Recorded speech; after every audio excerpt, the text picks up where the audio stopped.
భక్తులారా, ఈ ప్రపంచంలో ధనం ఉన్నవాడికి ఇచ్చే గౌరవం గుణం ఉన్నవాడికి దక్కడం లేదు. ఈ రోజుల్లో మధ్యతరగతి మనుషులు పడుతున్న బాధలు అన్నీ ఇన్ని కావు.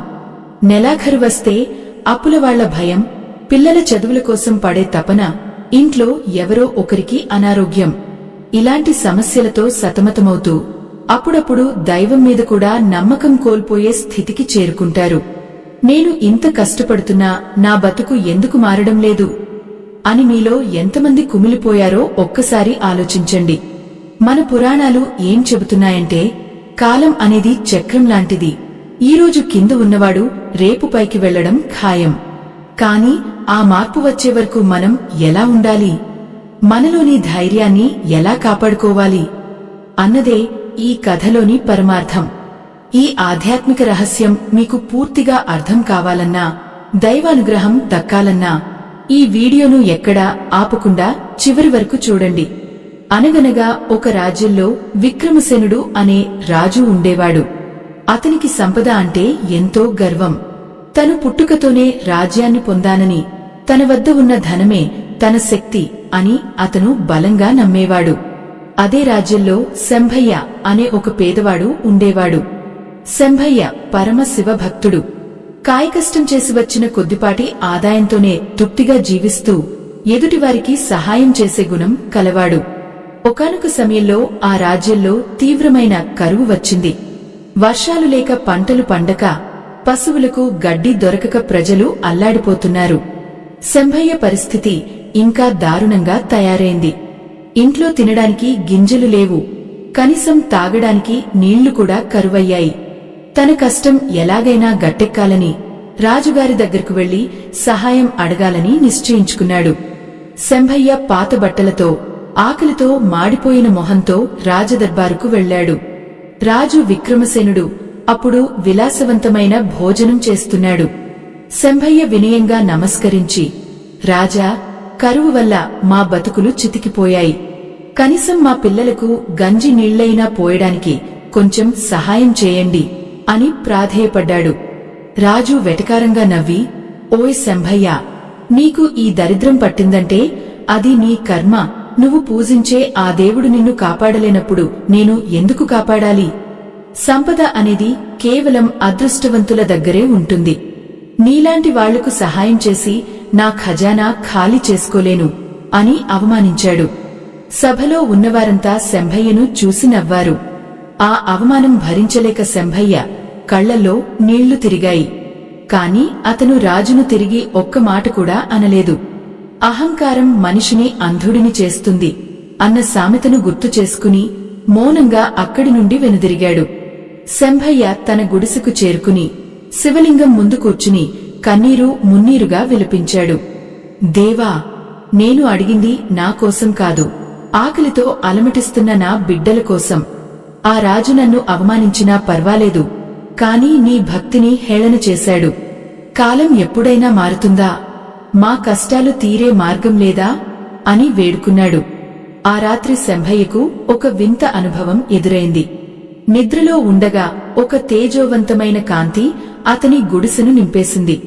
ఒక అశరీరవాణి వినిపించింది, శంభయ్య, ఓర్పు పట్టడం అనేది సామాన్యమైన విషయం కాదు. నీ భక్తికి పరీక్ష సమయం ఆసన్నమైంది. రేపు ఉదయం నువ్వు గ్రామం చివర ఉన్న పాత బావి దగ్గరకు వెళ్ళు. అక్కడ నీకు ఒక రహస్యం తెలుస్తుంది. కాని గుర్తుంచుకో, అహంకారం ఎంత వేగంగా పెరుగుతుందో అంతకంటే వేగంగా పతనం అవుతుంది. ఉదయాన్నే లేవగానే శంభయ్యకు ఆ మాటలు చెవిలో మారుమోగుతున్నాయి. ఆ పాత బావి దగ్గర ఏముంది? రాజు గర్వాన్ని దేవుడు ఎలా అణచిబోతున్నాడు అన్నది ఇప్పుడు ఆసక్తికరంగా మారింది. శంభయ్య ఆ బావి దగ్గరకు వెళ్లినప్పుడు అక్కడ అతనికి కనిపించిన దృశ్యం చూసి అతను నోటమాట రాలేదు. ఆ ఎండిపోయిన బావి లోపల నుండి అద్భుతమైన సుగంధం వెదజల్లుతోంది. సాధారణంగా పాడుబడిన బావుల్లో చీకటి, పాములు ఉంటాయి. కాని ఇక్కడ పరిస్థితి పూర్తిగా భిన్నంగా ఉంది. బావి అడుగు భాగం నుండి ఒక దివ్యమైన బంగారు కాంతి పైకి వస్తోంది. ఆ వెలుగులో శంభయ్య కళ్ళు జిగేల్మన్నాయి. నెమ్మదిగా కిందకు దిగి చూస్తే అక్కడ ఒక చిన్న మొక్క మొలిచి ఉంది. ఆ మొక్క ఆకులు ఆకుపచ్చగా కాకుండా మెరిసే వెండి రంగులో ఉన్నాయి. ఆ మొక్క మధ్యలో ఒకే ఒక్క పండు ఉంది. అది సూర్యుడిలా ప్రకాశిస్తోంది. శంభయ్య ఆశ్చర్యంతో ఆ మొక్క ముందు మోకరిల్లాడు. ఇది ఖచ్చితంగా ఆ పరమేశ్వరుడి ప్రసాదమే అని భావించాడు. ఆ సమయంలోనే ఆకాశం నుండి మళ్లీ అదే అశరీరవాణి వినిపించింది. శంభయ్య, ఈ మొక్క పేరు ధర్మవృక్షం. ఇది కేవలం నిస్వార్థపరుల దగ్గరే పెరుగుతుంది. దీని ఫలాన్ని నువ్వు స్వీకరిస్తే నీ కష్టాలన్నీ తీరిపోతాయి. కాని ఒక షరతు, ఈ సంపదను నువ్వు ఒక్కడివే అనుభవించకూడదు, 10 మందికి పంచాలి అని పలికింది. మన ధర్మశాస్త్రాలు కూడా ఇదే చెబుతున్నాయి. దానం చేయని ధనం, వానలేని మేఘం రెండూ వ్యర్థమే. మీ జీవితంలో కూడా ఎప్పుడైనా మీకు తెలియకుండానే ఎవరో ఒకరు వచ్చి సహాయం చేశారా? అలాంటి అద్భుతం మీ జీవితంలో జరిగితే మీరు దేవుడికి ఎలా కృతజ్ఞతలు చెబుతారో ఓం నమః శివాయ అని కామెంట్స్ లో తెలియజేయండి. శంభయ్య ఆ పండును భక్తితో అందుకున్నాడు. మరుక్షణమే ఆ పాత బావి నీటితో కళకళలాడింది. ఆ నీరు ప్రవహించి ఎండిపోయిన పొలాలన్నింటినీ తడిపేసింది. ఆశ్చర్యకరంగా కేవలం కొద్ది నిమిషాల్లోనే ఆ రాజ్యంలో పచ్చదనం పరుచుకుంది. శంభయ్య తన గుడిసెకు తిరిగి వెళ్లేసరికి అక్కడ మట్టి గోడలు మాయమే ఒక అందమైన తెల్లని భవనం వెలసింది. ఇంటి చుట్టూ ఉన్న ఆవరణలో పండ్ల చెట్లు పూలు పూసి ఉన్నాయి.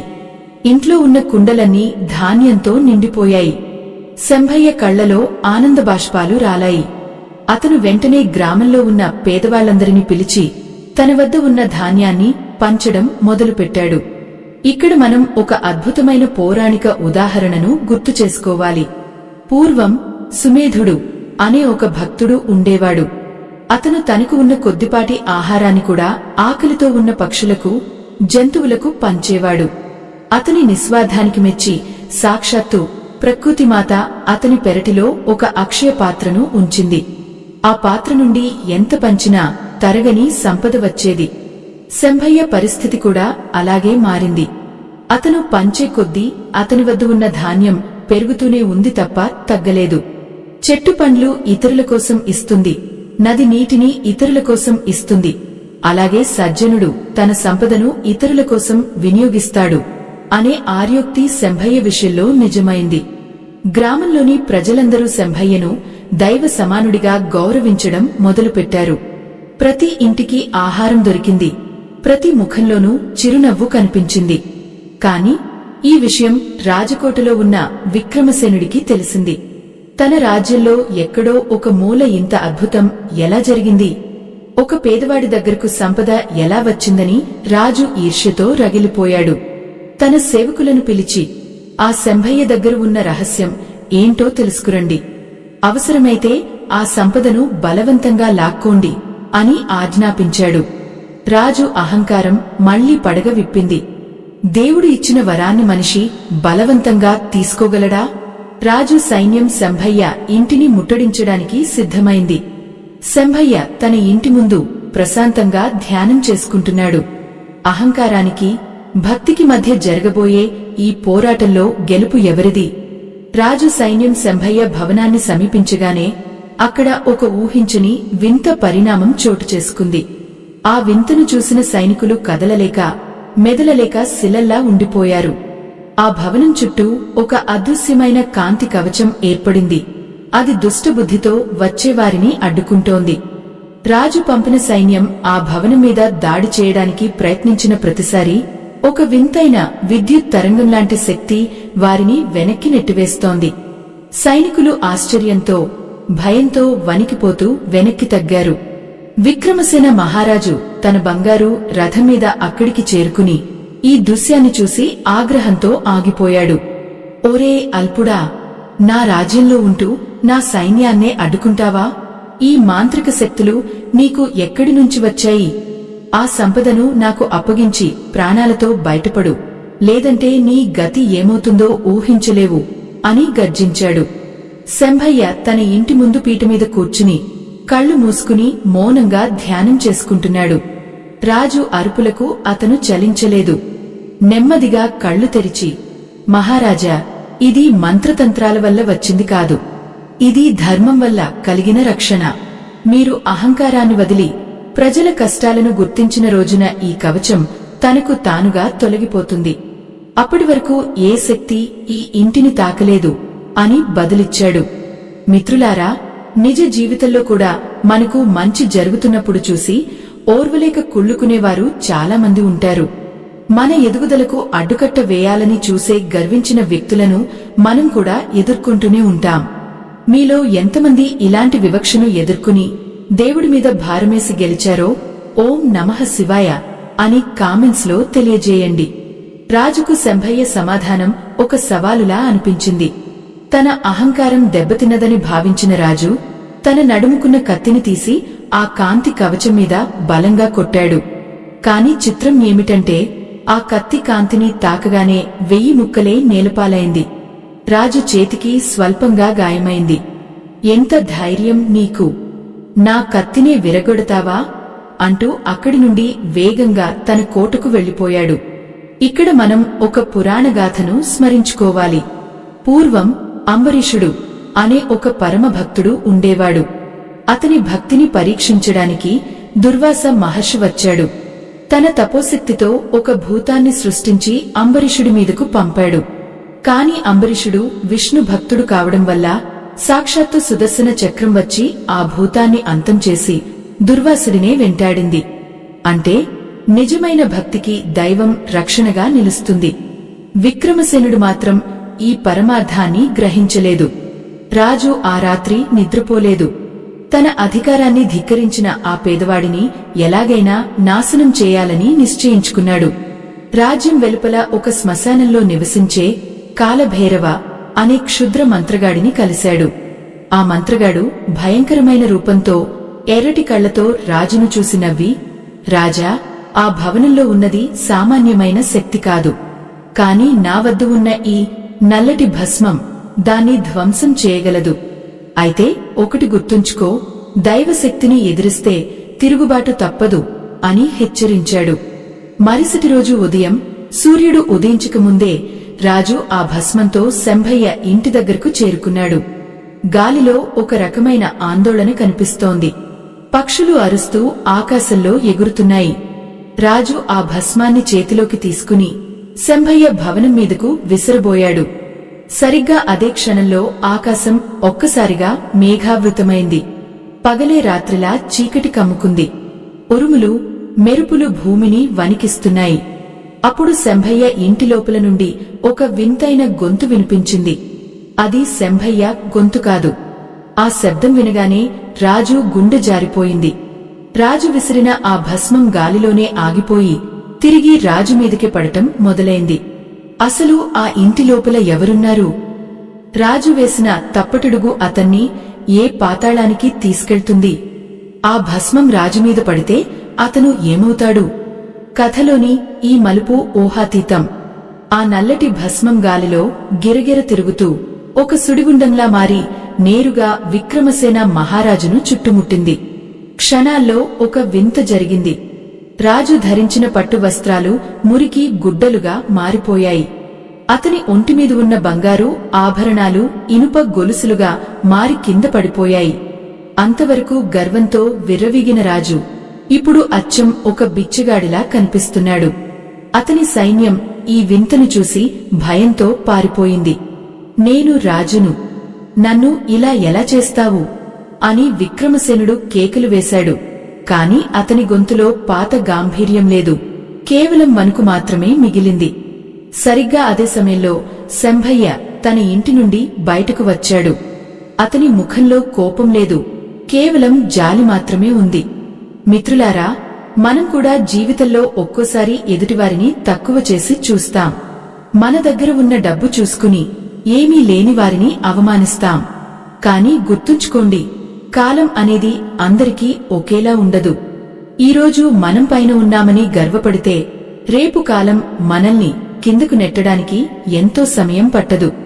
చెడపకురా చెడేవు అన్నది మన పెద్దలు చెప్పిన మాట. మనం ఇతరులకు కీడు చేయాలని చూస్తే ఆ కీడు పదింతలే మన దగ్గరకే చేరుతుంది. మీలో ఎంతమంది ఇలాంటి పరిస్థితిని ఎదుర్కొన్నారో లేదా కర్మ సిద్ధాంతాన్ని బలంగా నమ్ముతారో కామెంట్స్ లో తెలియజేయండి. శంభయ్య నెమ్మదిగా రాజు దగ్గరకు నడిచి వచ్చాడు. రాజు భయంతో వెనక్కి తగ్గుతూ, నన్ను చంపేస్తావా అని అడిగాడు. శంభయ్య చిరునవ్వుతో, మహారాజా, చంపడానికి నేను కాలేముడిని కాదు, కేవలం ఒక సామాన్య భక్తుడిని. మిమ్మల్ని ఈ స్థితికి తెచ్చింది నేను కాదు, మీ అహంకారం అని అన్నాడు. ఇక్కడ మనం పురాణాల నుండి ఒక కొత్త ఉదాహరణను తెలుసుకోవాలి. పూర్వం నహుషుడు అనే రాజు ఉండేవాడు. అతను తన పుణ్యఫలం వల్ల స్వర్గాధిపతి అయ్యే అవకాశం పొందాడు.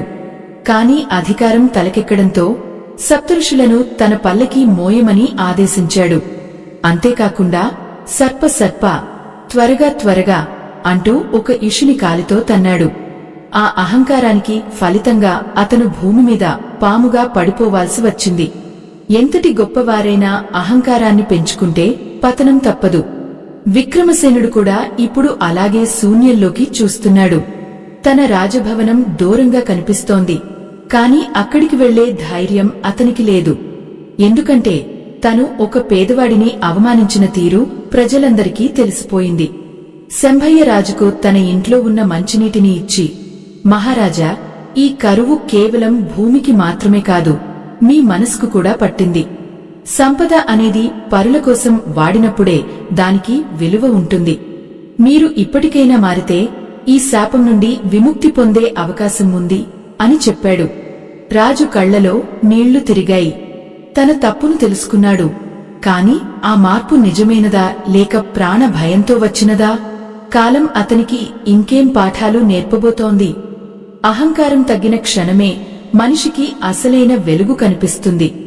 ఈ ఆధ్యాత్మిక ప్రయాణం మీకు నచ్చుతుంటే మన సేవా కార్యక్రమాలకు మరియు ఈ ఛానల్ అభివృద్ధికి మీ వంతుగా కింద కనిపిస్తున్న స్కానర్ ద్వారా చిన్నపాటి విరాళం అందించి సహకరించగలరు.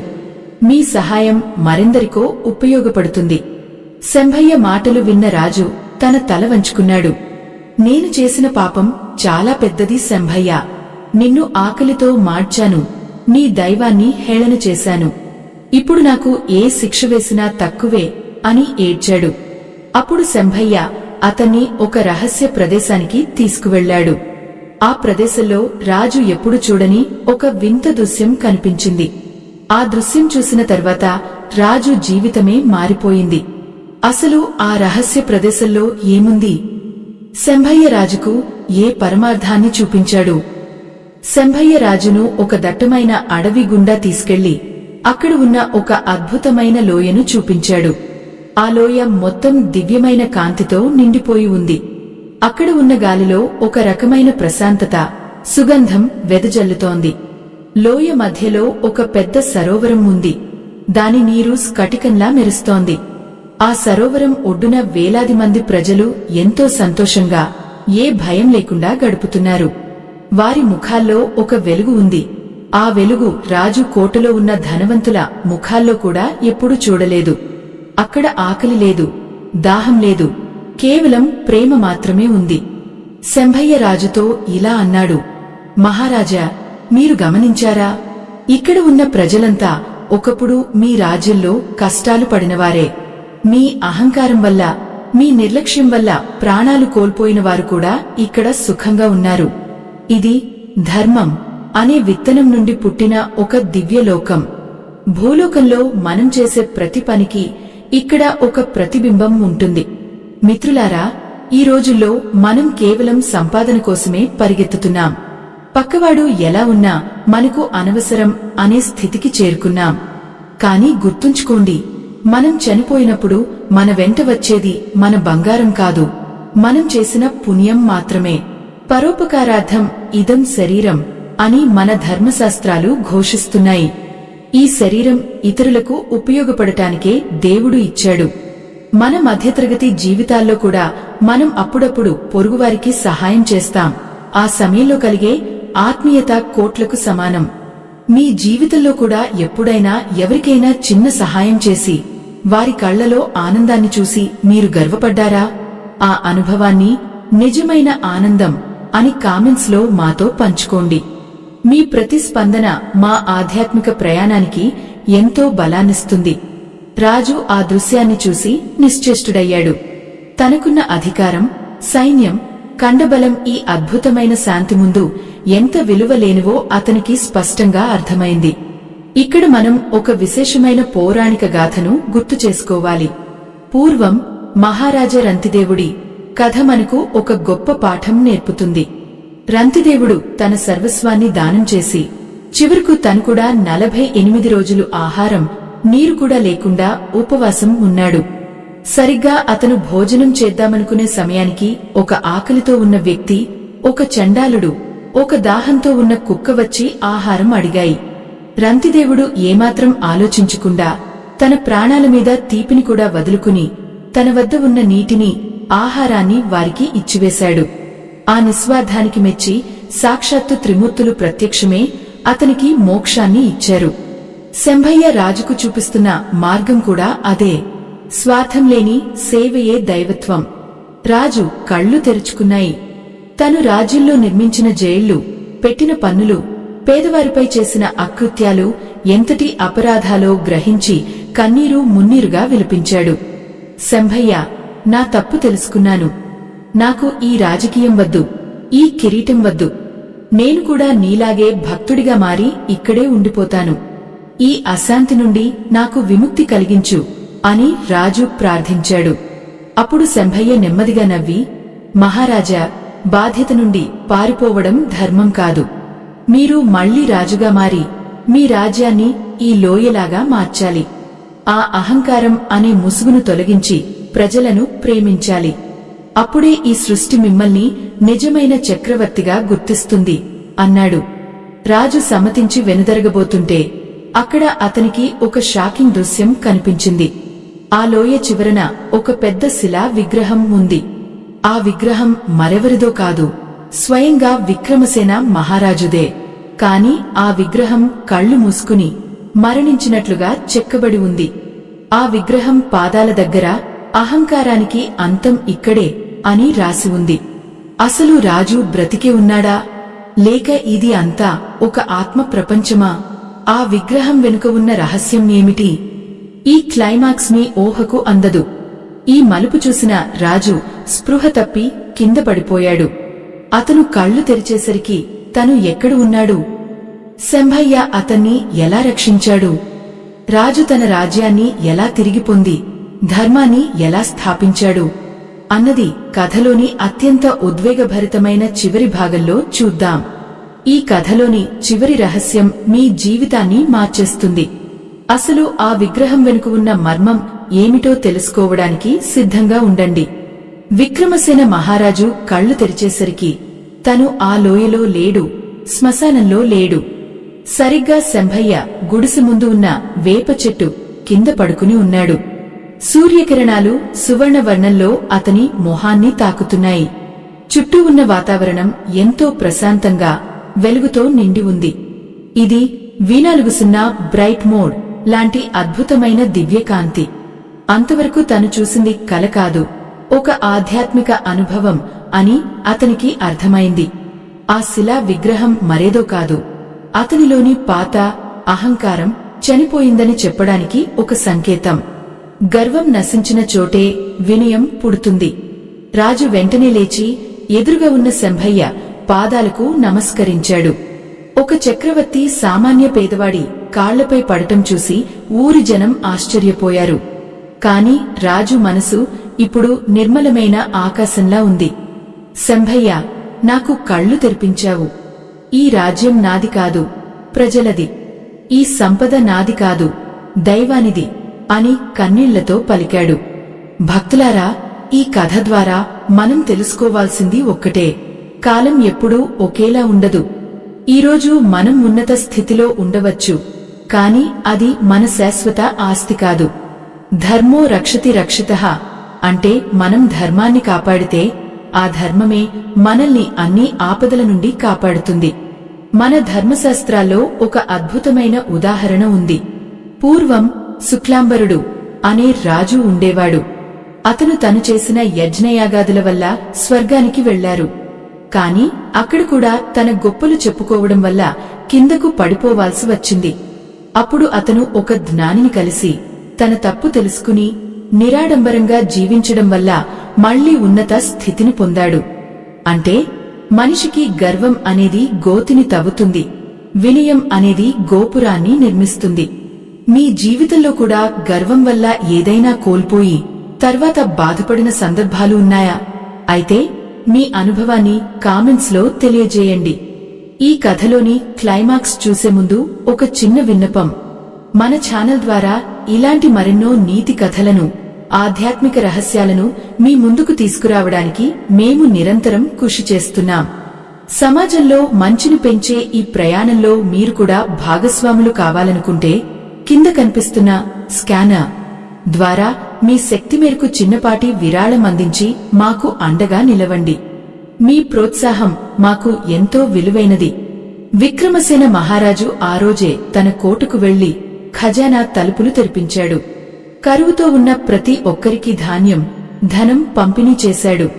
శంభయ్యను తన ప్రధాన సలహాదారుగా నియమించుకున్నాడు. ఆ రాజ్యంలో జైళ్లు పాఠశాలలుగా మారాయి. కత్తిపట్టే చేతులు నాగలి పట్టాయి. అహంకారం తగ్గిన చోట ఆనందం వెల్లివిరిసింది. రాజు ఇప్పుడు విలాసాల కోసం కాకుండా సేవ కోసం జీవించడం మొదలుపెట్టాడు. ఆ రాజ్యం మళ్లీ పాత వైభవాన్ని సంతరించుకుంది. కరువు పోయి వర్షాలు కురిశాయి. భూమి పచ్చదనంతో కళకళలాడింది. శంభయ్య భక్తి, రాజు వినయం కలిసి ఆ రాజ్యాన్ని ఒక స్వర్గధామంగా మార్చాయి.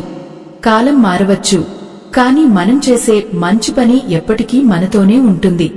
ఎదుటివారిని తక్కువ చేసి చూడటం మానేసి అందరిలోనూ దైవాన్ని చూడటమే అసలైన ఆధ్యాత్మికత. ఈ ఆధ్యాత్మిక ప్రయాణం ఇక్కడితో ముగిసిపోయింది. స్వస్తి.